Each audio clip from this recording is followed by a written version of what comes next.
As he, yeah, and I laughed. As he would not be far away, and then he suggested to me that and showed me that he was going to visit his daughter and granddaughter by the broken fence. I didn't know what he meant by that.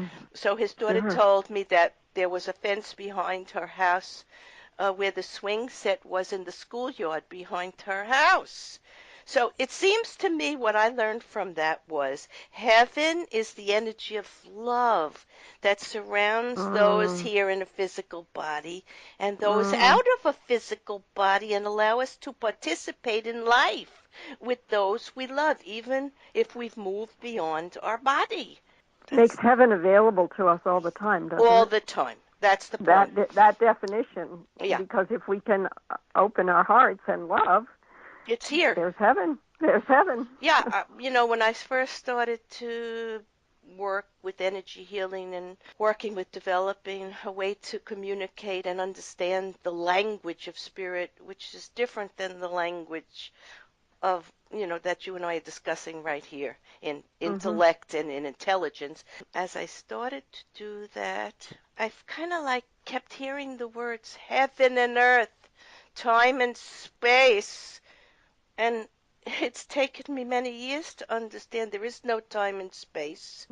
And Mhm. the Mhm. reality of past, present, and future is that we're energy and we're above or in heaven. We're here in this moment, you and I talking, and we're connected to all our past journeys and the people we love all the time Maybe because the there is future too. and the You know. future too because there really is no time.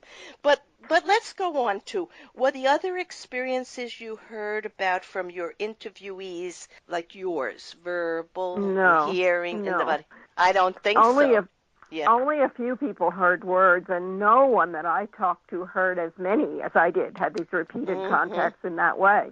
The most common way was for people to have contact in dreams, and that those were dreams that were usually a little bit different. They were particularly vivid and unforgettable. So that was the most common way. But people had visions that were so stunning they could hardly even describe them to me. I've never had a vision. That's not my way in. Sometimes people were simply aware. They knew that someone Yeah. was with them, Mhm. and they had no other word for it than that. I know. One person used the phrase I loved. I knew with my heart. Mhm. It's a different kind of knowing. Yeah, it's Sometimes they. that's clairsentience, a sense of knowing. It's also empathic feeling and feeling from spirit. I have all these senses and feeling the essence of the loved ones, their personality, and how they would express themselves. And that's clairsentience. And you also talk about olfactory Mhm. visitations or Yes. smells Uh and huh. nature and the ability Yes. that the dead have to reveal themselves through physical objects, Mhm. electrical equipment, and Mhm. the way they're all natural for after death contact. Mhm. But the most frequent way our loved ones make connections with us, as you said at the beginning, is through dreaming, because that's an altered state of consciousness most readily accepted by the most number of people.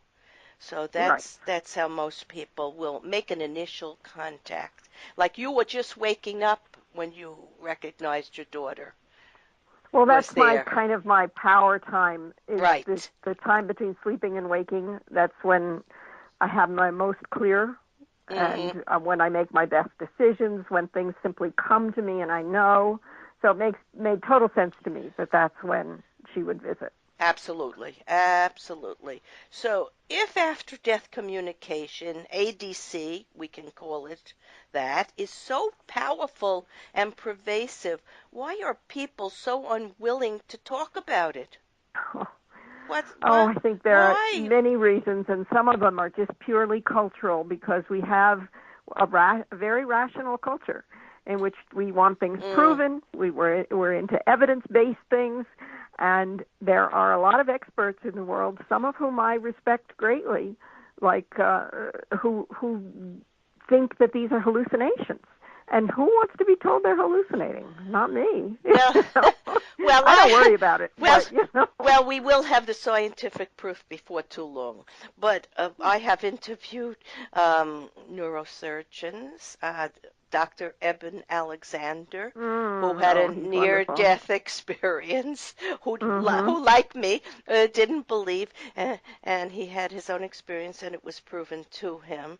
And he wrote a very beautiful book, Heaven is for Real. And so many, I have interviewed so many people who scientifically want to prove this. And I think it's happening. Now, I'm just going to tell you a fast story.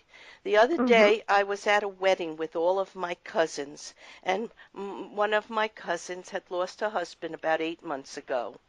And she says to me, do you think our family, they're here with us at this wonderful wedding? And I said, they're all here. They always Mhm. come to lovely parties like this. But I wanted to Mhm. prove it to her. So I Mhm. closed my eyes and I tried to pick up a message, but Mhm. it was just too noisy. There were too many Mhm. people and it was just too noisy. So then I said to my cousins, let's take a picture. And we took a picture and Mm. on the cell phone, and lo and behold, up in the window above us was an orb, a light, and Mhm.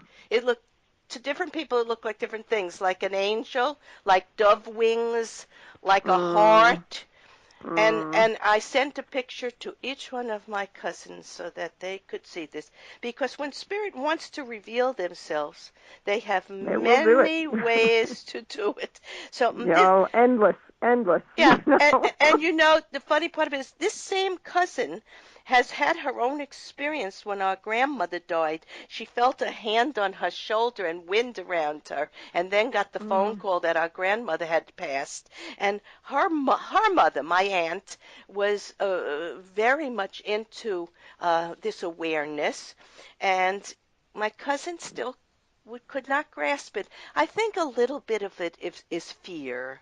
A little Yes, bit I is do too. being Mhm. thought odd by, people Yeah. we think people expect certain things from us, and if we say certain things, they will just think, it's not their expectation, so they don't understand why we're going down a path exploring this. And I think basically that's it. Most basically, it's fear. Sometimes it's religious beliefs that Sometimes. discourage Mhm. this, and Mhm. but I don't think in any religion, I think all religions express a belief in the eternal place of life. But I don't think it's related to any age or gender or race or religion or nationality. And I think even animals experience the visit or presence of a soul. You've I've heard seen it. stories like that. But Yes, the you've seen dog a looks dog up and looking up and they're barking. you Yes, yes. So, I mean, I've seen all this. I know all this. I've done hospice work, and I'm aware of energy, and I'm aware no one's ever alone. When you go into surgery or an operation or any challenging situation, you are surrounded by guides, teachers, angels, many different forms of life that encourage and help us in any way that's possible for our soul journey, because we still have to have the experiences that we have to have. So, what do you think is the purpose of after death communication? certainly the initial purpose is comfort, to help us with our grief. Um, but then there's also an awful lot of guidance and protection that comes along with it. A lot of people have sometimes life-saving experiences from someone who's died who loves them. Mhm. And then sometimes it's for healing unfinished business. Mhm. Sometimes when someone dies, there are terrible wounds left behind. And I have heard wonderful, wonderful stories about people even healing from a lifetime of parental abuse, because the parent comes in a dream or some other way so transformed and with such love that they are able to overcome. You don't, the wounds are still there, but they are helped deeply by this. And then there's the whole thing about the wisdom about relieving fear about death and the afterlife. Yeah. So there are many, many gifts that come from after death Yeah, and communication. basically, I think they come out of pure love. Oh, absolutely. Now, do you think contacts are initiated from this side or those in spirit who have crossed over initiate the event? What do you Well, think? I've heard of it both ways. Yes. Most of it is spontaneous, where the deceased come and the living person is able to receive that contact. But I know of one man, interviewed one man who longed for 30 years to have contact with his dead father. And finally, he was in a deep meditation saying, I need your help. I've started on this new path in my life, and I need your help. And his father came after 30 years. Yeah. You want to know what I So, tell my clients? I just what? say, anytime you think of your loved one, just say their name, think of they're around. You can Mm, you can call them. They are always available to us. And I have found that to be true in the readings I do for people. You know, some mediums will say they cannot receive someone they whoever comes and they can't, but I have found in my readings for people that when I ask for the soul or way for this person coming to me to be helped the most, the ones that they want come. So that mhm. has been my Mhm. experience. But I also want to say something. As a medium, when I do a reading for a client, I just ask Spirit to share messages that are going to help the person know themselves and their destiny and life plan more fully. And now, I was told many, many years ago by one of my teachers that I could ask to receive guidance from any soul out of a body, any historical figure, no matter how long they had, passed or had lived. Mhm. In my next book, New Life Awaits, Creating Your Best Afterlife by Living Consciously Now, as President George Washington had come up many times in stories in the book, and since our nation was going through painful, challenging political and social times, I engaged in meditation and I asked George Washington if he would be kind enough to join me and to help me. And Mhm. the reading or channeling of his energy is available on my website, SherylGlick.com. Oh, So, what would you like readers of the After Death Chronicles to take away with them? I would like them to know, to really deeply receive that these experiences are available to everyone. Beautifully, beautifully said. And I want to thank you, Annie Mattingley, for your dedicated research and interviews with so many people who have experienced a visit or communication with their deceased relatives, and sometimes others, not even their relatives. Sometimes it's Right. even someone we haven't known in this lifetime who come through. Mhm. And for the poetic, creative way you express love for life here and beyond. To read more and purchase the book, go to AnnieMattingley.com. In summarizing today's episode of Healing from Within, Annie and I have shown you the way to the truth of life in its energetic and physical components after the loss of a loved one.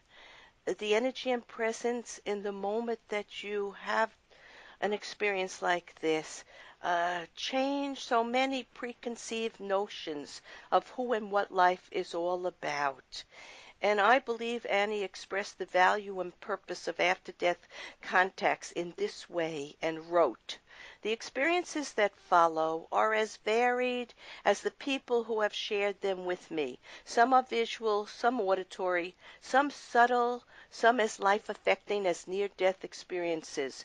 They range through dreams, disembodied voices, visions, electrical and physical manifestations, messages received through nature. They can be the rare, frightening contact or a profoundly satisfying grace that precedes or follows a death or occurs at the moment of death. Visitations can come at once or continue repeatedly for years. They can happen in a flash or transport us into an extended altered state that lasts all day. These experiences have defied my early efforts at a near categorization. Dreams here, visitations there, visitations through nature. We don't have labeled pockets in our psyches to which to file such moments. Like a sonnet or a symphony, an after-death contact is more